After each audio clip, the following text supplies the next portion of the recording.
Sandali lang po. We will continue now on our next discussion, which is the impregnation. No? Kaya ang haba-haba yung introduction ni Ma'am. Okay. Yeah, so impregnation is also known as infiltration. Yeah, nalaman niyo na yan earlier class. Kaya earlier, like on my previous discussions, I didn't tell none the other names of the other processes. Okay?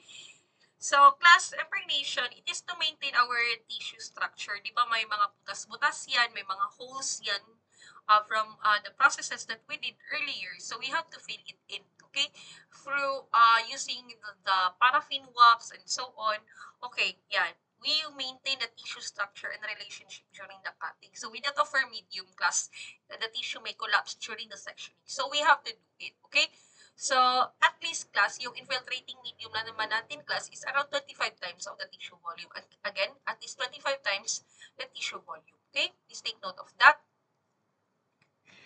Okay, here class, here are the following methods of impregnation, infiltration that we use in histology. First class, the simplest or the most common by far and by the best for routine use. Please take note of the temperature that we are using, 54 to 58. And this is the what we call the paraffin wax impregnation. Okay? Paraffin way, pangit. Okay, paraffin wax impregnation. Okay? Next is used for tissues requiring minimal or distortion and shrinkage. We have the celluloid. Okay? Celluloid impregnation. Next is often used for delicate. Pag delicate class, tandaan nyo is we are using gelatin. Okay? Gelatin impregnation. Next, employed in electron microscopy. For electron microscopy class, we're using plastic. We're using plastic or the resin. Okay? Resin impregnation. Class, lagyan nyo lang din na impregnation ha, kasi hindi kasi nagkakasya. Okay?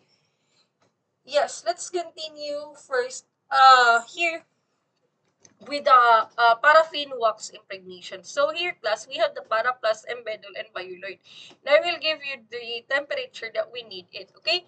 Yung para plus class, it is a mixture of paraffin wax and synthetic plastic polymer. So, it is more elastic and resilient than paraffin.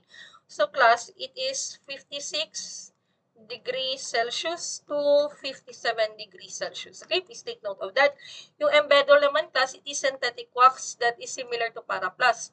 And it is less brittle and more compressible. So, the temperature that we are using is around 56 to 58 degrees Celsius. Class, Celsius base ha, okay, Celsius base. Please take note. Okay, next is bioloid is semi-synthetic wax recommended for embedding for the eye tissues, bioloid for 50 to 52 degrees Celsius. Okay? And then plus for our, ito yung mga substitute ha. And then we have the ester wax plus. It is harder than paraffin. It's water soluble. Soluble in 95% ethanol, xylene, and cellulose. It requires around 46 degrees Celsius to 48 degrees Celsius. Okay? For a while muna. Okay, class, let's resume class. Please tandaan, ester wax again, 46 to 48 degrees Celsius. Okay, it's not water soluble. And next, for the water soluble waxes, we have the polyethylene glycol and also our carbo wax. Okay, so class, eto class, usually here, polyethylene glycol, mostly polyethylene glycols are water soluble. Okay.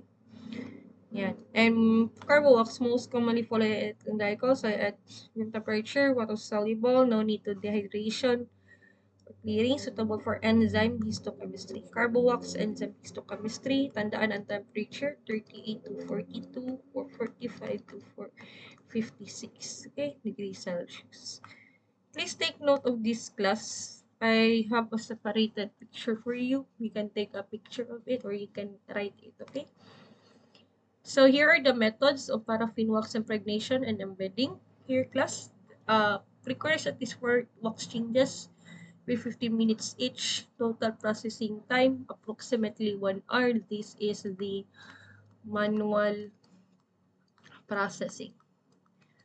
I've tried this. Medyo nakakapagod nga. You have to wait on that.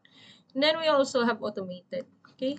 Automatic processing because you are using the machine already. So, it already performs the other stages as well Okay, it saves time and label, which is ideal for routine diagnosis. Next is we have blank perform under negative pressure. No, negative pressure. So we are using vacuum embedding, which significantly reduces impregnation time by around 25 to 75% for urgent biopsies class and delicate tissues such as these organs that is written here. Okay, let's go now with our celluloidine impregnation class. Celluloidine, it is a purified form of nitrocellulose soluble in many solvents. No, it's best for tissues with large cavities, which it can easily collapse. And also celluloidine is like for bones too, bones and teeth. Pati din yung mga large sections like whole embryo. One of their advantages is like cause minimal shrinkage and distortion compared to the paraffin wax. And disadvantage naman class, it is time consuming and labor intensive. And hard to obtain serial sections, cutting must be very thin, less than 10 micrometer is very difficult. So methods of celluloid impregnation, we have these following three. Ideal for bones, teeth, large brain, and whole organ. Cutting is done while tissues and knife are kept moist in 70% alcohol. So, of course, this is wet celluloidine method. For whole eye naman class, dry eye, tanda na lang, it uses Gilson's method, no? Chloroform, equal parts of chloroform and cedarwood oil. No alcohol needed because meron na po tayong cedarwood oil. This is the dry celluloidine method. Okay?